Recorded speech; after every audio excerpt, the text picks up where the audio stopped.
నమస్తే, నేను అరవింద్. మీరు చూస్తున్నారు ఇండియా 9 టీవీ ఛానల్. ఈరోజు అంశం పశ్చిమ బెంగాల్ ఎన్నికలు. రెండో దశ పోలింగ్ ప్రచారం చివరి దశకు చేరుకుంది. ఎన్నికల వేడి గరిష్టానికి చేరింది. ఇదే సమయంలో ఒక చిత్రం బయటికి వచ్చింది. ముందుగా అదే మీకు స్క్రీన్పై చూపిస్తున్నాను. তৃণমূল যাচ্ছে, তৃণমূল যাচ্ছে, বিজেপি আসছে,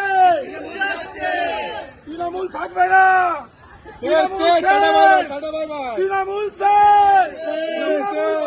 পার্টি থাকবে না, তৃণমূল বলে পার্টি থাকবে না, তৃণমূল শেষ, বিজেপি আসছে, তৃণমূল যাচ্ছে, তৃণমূল শেষ, তৃণমূল শেষ, তৃণমূল যাচ্ছে, বিজেপি আসছে।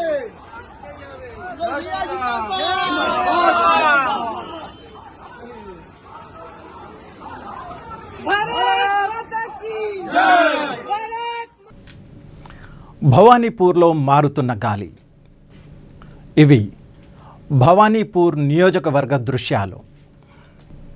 మీరు చూస్తున్నారు కదా, ఇదే మమతా బెనర్జీ యొక్క కోట.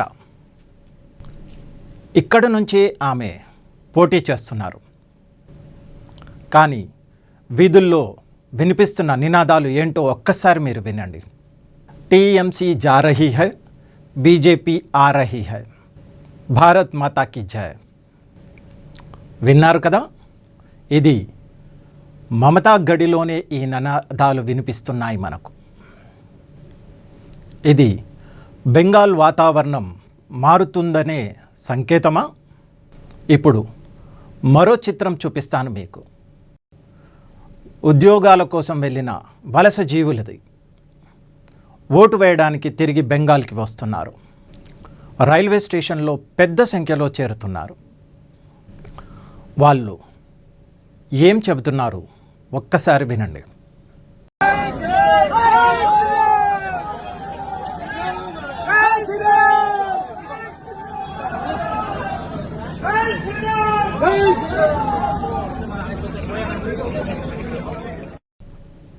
జై శ్రీరామ్, జై శ్రీరామ్. ఈ నినాదాలతో బెంగాల్కు తిరిగి వస్తూ వారు వాతావరణం ఎలా ఉందో మనకు తెలియజేస్తున్నారు. ఇది ఒక సంకేతమా? మమత వ్యక్తిగత కోటలోనే పగుల్లా? దీదీ జాచే, బీజేపీ ఆచే. ఇది మమత స్వంత ప్రాంతం కాళీఘాట్ పరిసరాల్లోనిది. అక్కడే ఇంత ధైర్యంగా ఈ నినాదాలు అంటే కోటలో పగుళ్ళు మొదలయ్యాయా లేదా పూర్తిగా కూలిపోతుందా? అక్కడ రాహుల్ గాంధీ ఏం వ్యాఖ్యానించారో తెలుసా? నాకు ఈ దేశ ప్రతిపక్ష నేత మాటపై నమ్మకం చాలా ఉంది. నేను ఈ మాట ఎందుకు అంటున్నాను అంటే ఆయనే చెబుతున్నారు బెంగాల్లో బీజేపీ వస్తోందని. ఒక్కసారి వారి మాట కూడా వినండి. ममता बनर्जी नरेंद्र मोदी और बीजेपी के लिए बंगाल में रास्ता खोल रहे हैं, क्योंकि वो सही सरकार नहीं चलाती, भ्रष्ट सरकार चलाती है, रोजगार नहीं दिलवाती, विकास नहीं करती. नतीजा क्या है? बंगाल में बीजेपी की सरकार कभी नहीं आनी चाहिए, मगर आपके जो चीफ मिनिस्टर हैं ममता बनर्जी, वो बीजेपी के लिए बंगाल में रास्ता खोल रही है. ये सच्चाई है और इस सच्चाई को कोई नहीं नकार. మమతా బెనర్జీ నరేంద్ర మోడీకి బెంగాల్లో దారి వేస్తున్నారు అని అన్నారు. అవినీతి ప్రభుత్వం అని కూడా అన్నారు.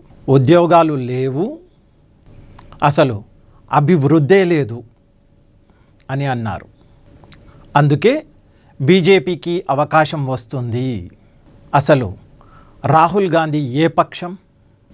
ఇది ఎలాంటి ప్రచారం? ఇండియా కూటమి భాగస్వామి మమతానే కదా. అయితే ఆమెపై ఇలా మాట్లాడడం ఏంటి? రాహుల్ ఇప్పుడు ఒక వేరే స్థితిలో ఉన్నారు. గెలుపు ఓటమి రెండూ ఒకటే అన్నట్టున్నారు. కాంగ్రెస్ బెంగాల్లో గెలిచేది లేదని ఆయనకు తెలుసు.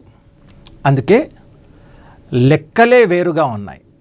ఖాళీ సభలు, టీఎంసీలో అలసట, స్టేజ్పై నాయకుడు ఉన్నా వినేవారు 20 మంది కూడా లేరని దృశ్యాలు చెబుతున్నాయి.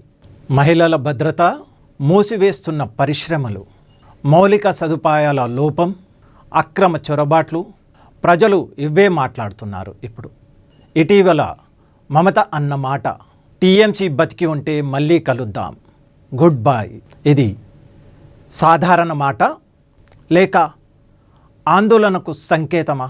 అసలు ప్రశ్న, మమతా బెనర్జీ రాజకీయాలు పూర్తిగా అవుట్సోర్సింగ్పై ఆధారపడి ఉన్నాయా? ప్రచారం నుంచి వాహనాల వరకు బయట నుంచి తెప్పించుకోవాల్సిన అవసరం పరిస్థితి వచ్చిందా? భవానీపూర్ వీధుల్లో వినిపించిన నినాదాలు టీఎంసీ వెళ్తోంది, బీజేపీ వస్తోంది, ఇవి నిజంగా మార్పుకు సంకేతాలా? బెంగాల్ మార్పు కోరుకుంటుందా? మీ అభిప్రాయం కామెంట్లో తప్పకుండా తెలియజేయండి. మీ ప్రిడిక్షన్ ఏంటి?